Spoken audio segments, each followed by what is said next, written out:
Alright lads, how are you all doing? Hopefully you had a fantastic day, and let's get into the most underrated player at every single Premier League club in the 2022-23 season. Tell me down below in the comments who is your most underrated player. It could be for a player that's in the Championship or Bundesliga or La Liga, whoever that you support. So tell me your most underrated player. And if you're new here, then please feel free and hit that subscription button and also like the video as well. It does go a long way and absolutely free. And let's go. Yo, do you play FIFA 22? Yeah. Is your team bang average? You absolute pathetic piece of... You're saying that to the viewers? No, obviously. Ah, okay. I mean you. Do you face teams like this? You can't keep getting away with it! Do you know there's a way to get coins? Why are you shouting at me? Then go to userbuy.com for the cheapest and most reliable place to buy your coins on FIFA 22. Link is down below in the description, and also use code Vizeh at checkout to get a discount. Let's start off with the first team here. Now I'm going to go with Arsenal here, and there's quite a few options that you could kind of go for. And I think what I'm going to go for is Tomiyasu. I feel like when I say underrated, I think the good definition I should go by here is that not really rated by many people outside of that club. So when you talk about Arsenal to really anyone that's not an Arsenal fan, Tomiyasu is not one of those names that really comes to mind. Okay, they think of the other names that they want to throw out there, like the Sakas, like the Martinellis, like the I guess the Ben Whites of the world, potentially Ramsdales, but no one ever really speaks about Tomiyasu anywhere near as much as what he really does deserve. When he's missing out of the team, you can tell that is a massive miss for them defensively. He does the basics really well, and I think Tomiyasu is a player which, yeah, you can tell that when he's not playing, the team does look weaker because of it, and he doesn't really get the credit that he really deserves outside of the Arsenal fan base. With Arsenal fans, you always seem to rate him, but outside of that, you never really mention him. West Ham, a lot of players has been rated quite highly, so they deserve to be in the last couple of months, like the likes of Rice, even Dawson as well has got his plaudits, even Antonio at times, and of course Jared Bowen. I think one player which seems to be always a consistent part of the team almost every single game, but I never really hear anyone really talk about, even though he seems to always be an important part of the team, and that is going to be Fornals. Fornals seems to always be there, seems to always be getting nice little performances here and there, nice little cute games, but doesn't really get too many fancy goals, doesn't get too many goals and assists. But there's a reason why he keeps being played, and that's because Fornals is a big part of the team attacking wise, keeping the ball in transitional play, and Fornals is really like low down on the list of players that you really ever hear about at West Ham, even though he's a part of the team that plays quite often. So Fornals, to me, I think he deserves a big shout of being one of the most underrated players of the team. Let's go over to Crystal Palace, to the other side of London, and for me it's going to be Mitchell. Okay, one of the most hyped players at Palace was Conor Gallagher. He's got a lot of love, and even the likes of Mark Gay as well at centre back has also got some love, but not too much from Mitchell. People forget that he actually was called up to the England team, and he has put in some solid performances. Defensively, Palace has been one of the best teams in the league statistically, especially in the second part of the season, and Mitchell has played every single game alongside Mark Gay and alongside a great defence for that second half of the year, and they've become a very, very solid team under Patrick Vieira. So Mitchell is a player which I feel like if he was at a different team would get a bit more love. He's keeping himself nice and under the radar, and I'm sure that Palace fans are loving it because no teams are really coming in for him right now, and I think they want to keep it that way for as long as they possibly can. Next up is going to be Brighton. For Brighton, I got really two people in mind. One's like rated, but like isn't at the same time. Like, people know of him, but I don't think people actually realize how good he really is, and that is Cucurella, who has got interest of City. So really at this stage, I guess he's no longer really underrated, but I still feel like he is. Like, I think they should get more love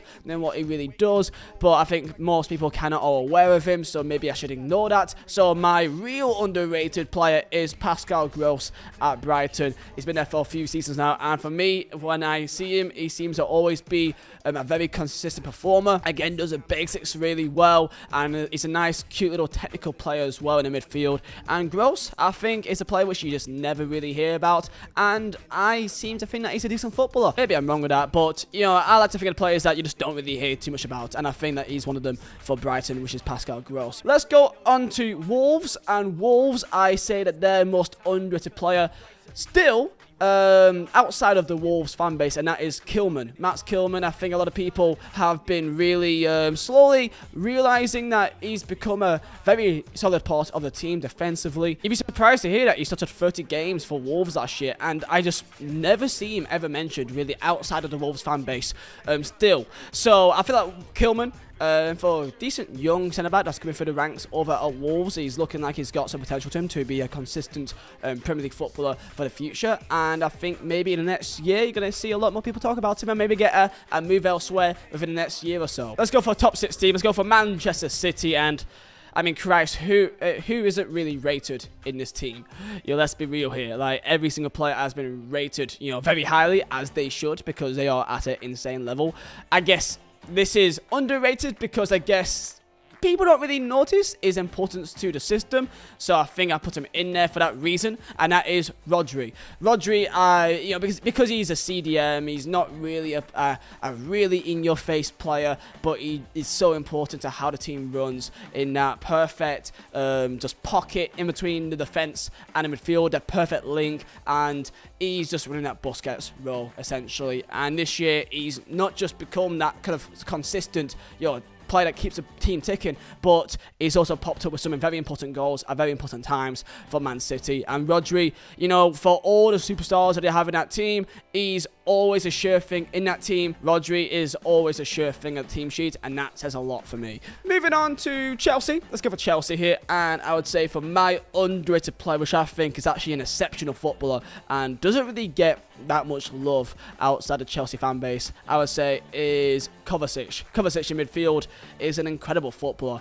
When I see him play, he just seems to just make it look effortless when he transitions up the pitch and just gets the ball moving forward, and he's always progressive when he gets the ball. And everyone loves the Jorginhos, everyone loves the Kantes, and Kovacic is kind of like behind them, and I feel like he's just on the same level as them, maybe even sometimes better than them at times and more noticeable, but for some reason he doesn't really get the same sort of plaudits, I don't feel like. And by the way, I must say, these are players that outside of their club doesn't get that much love. So Chelsea fans, I've seen many Chelsea fans love him and really rate him, but when I speak to Liverpool fans or City, it's Man U, like there's always a debate going on, and in those debates, Kovacic is never really involved.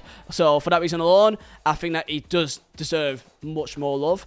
So for that reason, I'll put him in there. Next up, let's go to Newcastle. And Newcastle, I'm gonna go for a player which yeah, I feel like these two, I'm going to say for two guys here, and that's going to be Dan Burn and Matt Targett. These two don't get the love because they're not Bruno, okay? So when Bruno came in with their new signings and like Trippier, everyone was all over Bruno and Trippier, and even maybe, not much Chris Wood, to be fair, but like, everyone rated Bruno and Trips, and those like the main like stars, and people don't really talk about the Burns and the Targets, that they also brought in, and the impact that they've had to the team since they joined is exceptional, okay? Defensively, one of the best defenses in the league, again, for the second half of the season, and they've played essentially every game, 16 games each, 16 starts each, and Dan Burn and Targett, I think these two both together should be as the most underrated, because genuinely, you never hear about them, you never hear about Burn, never hear about Targett, but their impact on the team has been exceptional since they joined, and it's not, it's not a coincidence. Now it's time for a newly promoted team, and let's go for Nottingham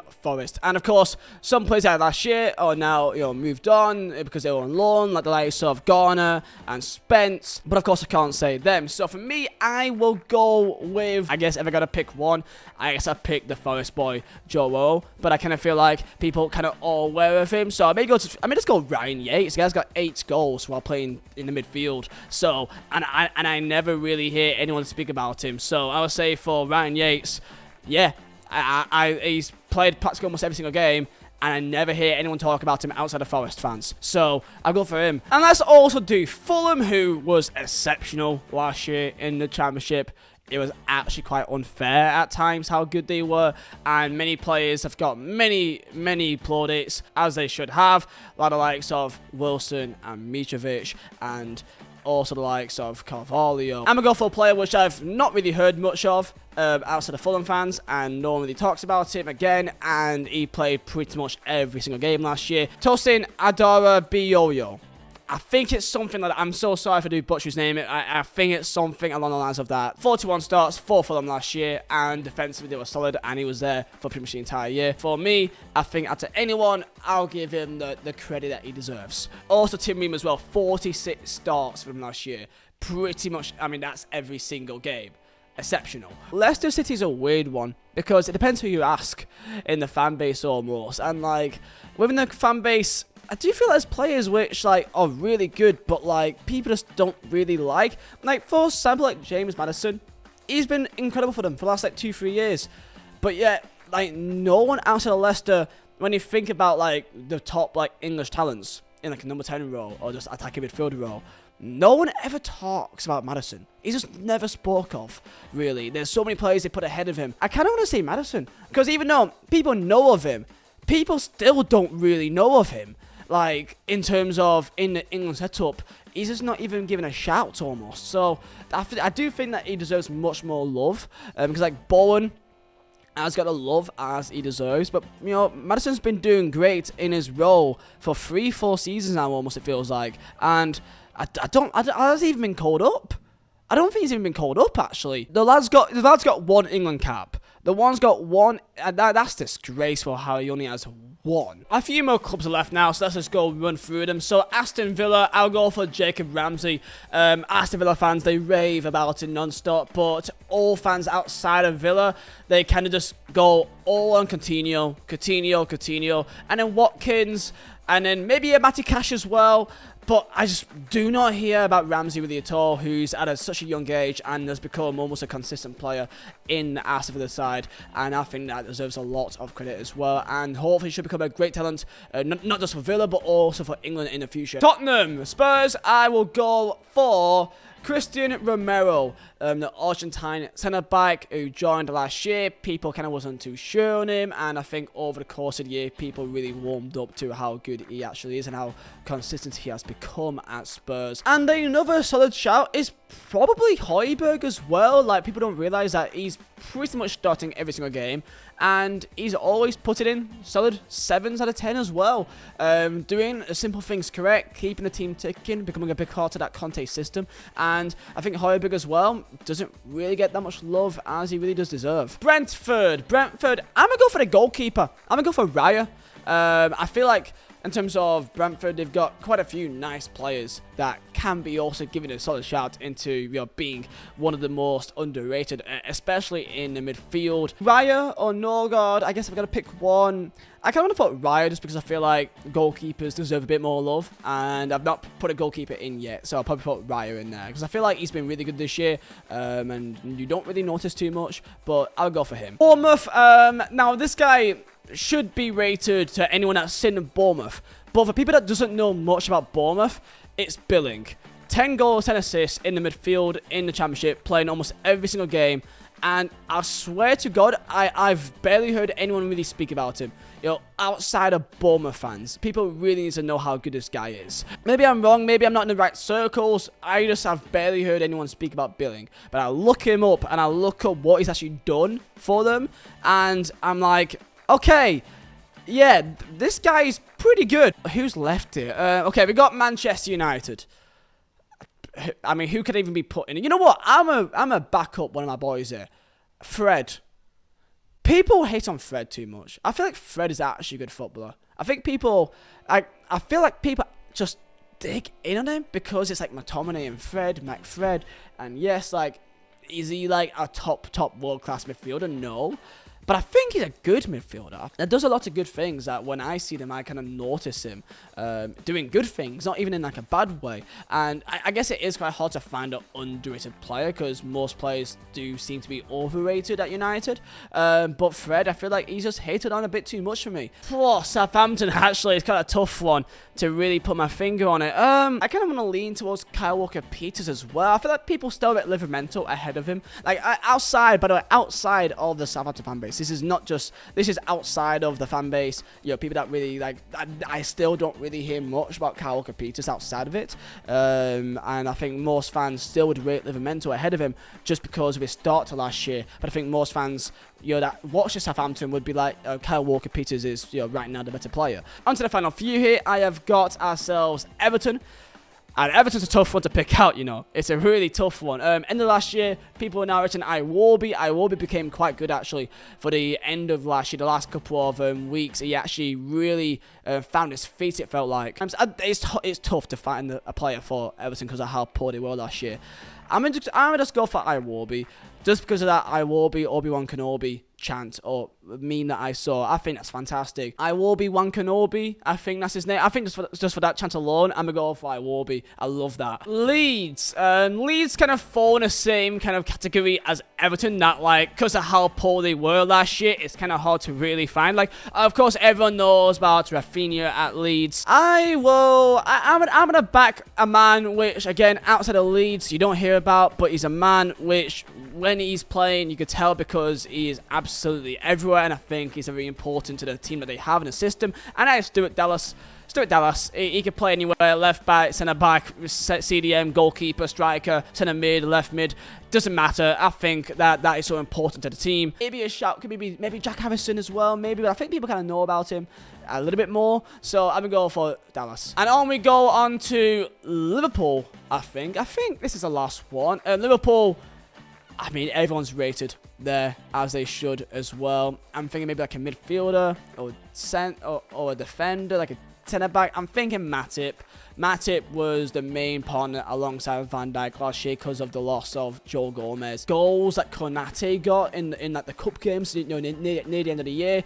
People kind of like speak about Konate more than speak about Matip. And Matip's the main guy that played for most of the games last year in Premier League, really. So I'll say Matip, I think, is the underrated player. I think he's still rated, but in comparison to how good, just like City, because everyone's rated so highly, I say that Matip's one of like the last people that you really think of that's a main starter. I'm going to look back at it: 31 appearances, 3 goals, 3 assists, and also 5 man of the match performances, which is mad because that makes him the second most man of the match performances out of anyone last year. But yeah, Matip, incredible last year for him, and fair play to him. But there you go, boys. That is my underrated player at every single club. I think I did a decent job here. Maybe I'm wrong with 1 or 2. Maybe I'm looking too much at the stats here. But these are kind of the unsung heroes, which when I see them, I notice them, and I feel like they're undervalued in terms of what people really expect from them. So yeah, tell me down below in the comments what you guys think, and who is your club's most underrated player. And I'll see you guys next time for another video, and hope you guys do enjoy. Thank you all for watching, and I'll see you next time.